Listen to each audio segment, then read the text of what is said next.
കറിയൊന്നുമില്ലാതെ കഴിക്കാൻ വേണ്ടി പറ്റുന്ന ഇൻസ്റ്റൻ്റായിട്ട് തയ്യാറാക്കിയെടുക്കാൻ വേണ്ടി പറ്റുന്ന നല്ലൊരു ബ്രേക്ക്ഫാസ്റ്റ് റെസിപ്പിയുമായിട്ടാണ് ഇന്ന് ഞാൻ വന്നിരിക്കുന്നത്.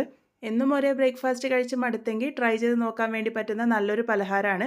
അപ്പോൾ ഇതെങ്ങനെയാണ് ഉണ്ടാക്കുന്നത് നമുക്കൊന്ന് നോക്കിയിട്ട് വരാം. ഈ ഒരു പലഹാരം ഉണ്ടാക്കാൻ വേണ്ടി പോകുന്നത് ചവ്വരി ഉപയോഗിച്ചിട്ടാണ്. ഞാനിവിടെ വളരെ ചെറിയ സൈസിലുള്ള ചവ്വരിയാണ് ഉപയോഗിച്ചിരിക്കുന്നത്. ഇത് പല സൈസിൽ മാർക്കറ്റിൽ കിട്ടുന്നതാണ്. അപ്പോൾ നിങ്ങൾക്ക് ഏത് ടൈപ്പ് ചവ്വരി വേണമെങ്കിലും ഉപയോഗിക്കാവുന്നതാണ്. ചവ്വരിയെ പൊതുവെ പറയുന്നത് സാബുദാന, കണ്ണൂർ സൈഡിലൊക്കെ ആണെങ്കിൽ സാബൂനരി എന്നും പറയും. അപ്പോൾ ഇതാദ്യം 1.5 കപ്പ് അളവ് ചവ്വരിയാണ് ഞാനിവിടെ എടുത്തിരിക്കുന്നത്. ഇതാദ്യം ഒരു പാനിലേക്ക് ഇട്ടിട്ട് ഒന്ന് നല്ലപോലെ ഡ്രൈ റോസ്റ്റ് ചെയ്തെടുക്കുകയാണ് ചെയ്യുന്നത്. ഇത് ഉപയോഗിക്കുന്നതിന് മുന്നേ ഞാനൊന്ന് തുണി ഉപയോഗിച്ച് തുടച്ചെടുത്തിരുന്നു. സാധാരണ നമ്മൾ ചവ്വരി ഉപയോഗിക്കുന്ന പലഹാരങ്ങളിൽ അത് നേരത്തെ കുതിർത്തൊക്കെ വെക്കാറുണ്ട്. ഇതിപ്പോൾ അങ്ങനെ കുതിർത്ത് വെക്കേണ്ട ആവശ്യമൊന്നുമില്ല. ഇതുപോലെ നന്നായിട്ടൊന്ന് റോസ്റ്റ് ചെയ്തെടുക്കുക. ഒരു 2 മിനിറ്റ് നേരത്തേക്ക് ഞാനിവിടെ നന്നായിട്ട് തന്നെ റോസ്റ്റ് ചെയ്തെടുത്തിട്ടുണ്ട്. ഇതിനി അതിൻ്റെ ചൂടൊക്കെ ഒന്ന് ആറി വരാൻ വേണ്ടിയിട്ട് മാറ്റി വയ്ക്കാം. ഇനി ഇതിലേക്ക് ആവശ്യമായിട്ടുള്ളത് നിലക്കടലയാണ്. പച്ചയായിട്ടുള്ള നിലക്കടല എല്ലാ സൂപ്പർ മാർക്കറ്റിലും വാങ്ങാൻ കിട്ടും. അത് ഒന്ന് ഡ്രൈ റോസ്റ്റ് ചെയ്തതിന് ശേഷം അതിൻ്റെ തൊലിയൊക്കെ ഒന്ന് മാറ്റിയെടുത്തിരിക്കുന്നതാണ്. ഇത് ഞാനിവിടെ മിക്സറിൻ്റെ ചെറിയ ജാറിലേക്ക് ഇട്ട് കൊടുത്തിട്ടുണ്ട്. അതൊരു തരിതരിപ്പായിട്ട് നമുക്കൊന്ന് പൊടിച്ചെടുത്തിട്ട് വരാം. ഈ ഒരു രീതിക്കാണ് പൊടിച്ചെടുത്തിരിക്കുന്നത്. അതൊരു ബൗളിലേക്ക് മാറ്റിയെടുത്തിട്ടുണ്ട്.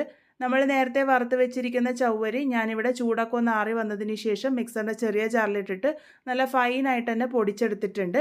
ഈ ഒരു രീതിക്കുള്ള പൊടിയാണ് നമുക്ക് ആവശ്യമായിട്ടുള്ളത്. ഇത് നേരത്തെ നിലക്കടല ചേർത്ത് ആ ഒരു ബൗളിലേക്ക് തന്നെ ഇട്ട് കൊടുക്കാം. ഇതിൻ്റെ കൂടെ ചേർക്കാൻ വേണ്ടി പോകുന്നത് 4 ടേബിൾ സ്പൂൺ അളവിൽ ഗോതമ്പ് പൊടിയാണ്. ഗോതമ്പ് പൊടിക്ക് പകരം നിങ്ങൾക്ക് വേണമെങ്കിൽ മൈദയും ഉപയോഗിക്കാവുന്നതാണ്. ഇതൊരു നല്ല ബൈൻഡിങ് കിട്ടാൻ വേണ്ടിയിട്ടാണ് ഉപയോഗിക്കുന്നത്. ഇനി ഇതിലേക്ക് ആവശ്യത്തിന് ഉപ്പ് ചേർത്ത് കൊടുക്കാം. ഞാനിവിടെ ആദ്യം 1 ടീസ്പൂൺ അളവിൽ ഉപ്പ് ചേർത്ത് കൊടുത്തിട്ടുണ്ട്. ഇതിൻ്റെ കൂടെ തന്നെ 1 ടീസ്പൂൺ അളവിൽ ചില്ലി ഫ്ലേക്സ് ആണ് ചേർത്ത് കൊടുത്തിരിക്കുന്നത്. ഇനി ഇതിലേക്ക് 1/2 ടീസ്പൂൺ അളവിൽ ജീരകത്തിൻ്റെ പൊടിയാണ് ചേർത്ത് കൊടുത്തിരിക്കുന്നത്. ജീരകത്തിൻ്റെ പൊടി ഇല്ലാന്നുണ്ടെങ്കിൽ സാധാരണ ജീരകം ചേർത്താലും മതി. ഇതിലേക്ക് 2 പച്ചമുളക് ചെറുതായിട്ട് അരിഞ്ഞതും ഒരു ചെറിയ കഷ്ണം ഇഞ്ചി ചെറുതായിട്ട് അരിഞ്ഞതും ചേർത്ത് കൊടുത്തിട്ടുണ്ട്. ഇതിലേക്ക് ഇനി ഇടാൻ വേണ്ടി പോകുന്നത് സവാളയാണ്. ഒരു ചെറിയ സവാള ഒന്ന് ചെറുതായിട്ട് അരിഞ്ഞതാണ് ചേർത്ത് കൊടുത്തിരിക്കുന്നത്. പിന്നെ ആവശ്യമായിട്ടുള്ളത് പുഴുങ്ങിയ ഉരുളക്കിഴങ്ങാണ്. ഞാനിവിടെ 2 മീഡിയം സൈസ് ഉരുളക്കിഴങ്ങ് ഒന്ന് നന്നായി പുഴുങ്ങിയെടുത്തതിന് ശേഷം ഇതുപോലെ ഗ്രേറ്റ് ചെയ്തിട്ടാണ് ഇട്ട് കൊടുക്കുന്നത്. ഒട്ടും കട്ടകളില്ലാതിരിക്കാൻ വേണ്ടിയിട്ട് ശ്രദ്ധിച്ചാൽ മതി. ഇതിലേക്ക് കുറച്ച് മല്ലിയില ചെറുതായിട്ട് അരിഞ്ഞതും കൂടെ ഇട്ട് കൊടുക്കാം. ഇനി ഇതിലേക്ക് ചേർക്കാൻ വേണ്ടി പോകുന്നത് തൈരാണ്. ഞാനിവിടെ 4 ടേബിൾ സ്പൂൺ അളവിൽ തൈരാണ് ചേർത്ത് കൊടുത്തിരിക്കുന്നത്. തൈര് നല്ല ഫ്രഷ് ആയിട്ടുള്ള തൈര് തന്നെ ചേർക്കാൻ വേണ്ടി ശ്രദ്ധിക്കുക. ഒരുപാട് പുളിയുള്ള തൈര് ചേർക്കാണ്ടിരിക്കുന്നതാണ് നല്ലത്. അപ്പോൾ ഇതാ ഇവിടെ ഞാൻ 4 ടേബിൾ സ്പൂൺ അളവിൽ ഫ്രഷ് ആയിട്ടുള്ള തൈരാണ് ചേർത്ത് കൊടുത്തിരിക്കുന്നത്. ഇനി ഇതിലേക്ക് വെള്ളം കുറച്ച് കുറച്ചായി ഒഴിച്ചു കൊടുത്തിട്ട് കൂട്ട് റെഡിയാക്കി എടുക്കുകയാണ് വേണ്ടത്. ഒരല്പം കട്ടിയായിട്ടുള്ള കൂട്ടാണ് നമുക്ക് വേണ്ടത്. അപ്പം ഇവിടെ എനിക്കിപ്പോൾ ആവശ്യമായിട്ട് വന്നത് 3.5 കപ്പിൻ്റെ അടുത്ത് വെള്ളമാണ്. അപ്പം വെള്ളം എപ്പോഴും കുറച്ച് കുറച്ചായിട്ട് ചേർത്ത് കൊടുത്ത് കൂട്ട് തയ്യാറാക്കി എടുക്കുക. ഇതുപോലെ ഒരല്പം കട്ടിയായിട്ടുള്ള കൂട്ടാണ് നമുക്ക് ആവശ്യമായിട്ടുള്ളത്. ഇതിനായിട്ട് എനിക്കിപ്പോൾ ഇവിടെ 3.5 കപ്പ് അളവ് വെള്ളമാണ് ആവശ്യമായിട്ട് വന്നത്. ഇത് സമയം കഴിയുന്തോറും കട്ടിയായിട്ട് വരുന്നുണ്ടെങ്കിൽ ആവശ്യത്തിന് വെള്ളമൊഴിച്ച് ഈ ഒരു കൺസിസ്റ്റൻസിയിലാക്കി എടുക്കണം കേട്ടോ. ഇനി ഇത് ചുട്ടെടുക്കാനാണ് പോകുന്നത്. ഞാനിതുപോലെ വെള്ളയപ്പമൊക്കെ ഉണ്ടാക്കുന്ന ആ ഒരു ചട്ടിയിലാണ് ചുട്ടെടുക്കുന്നത്.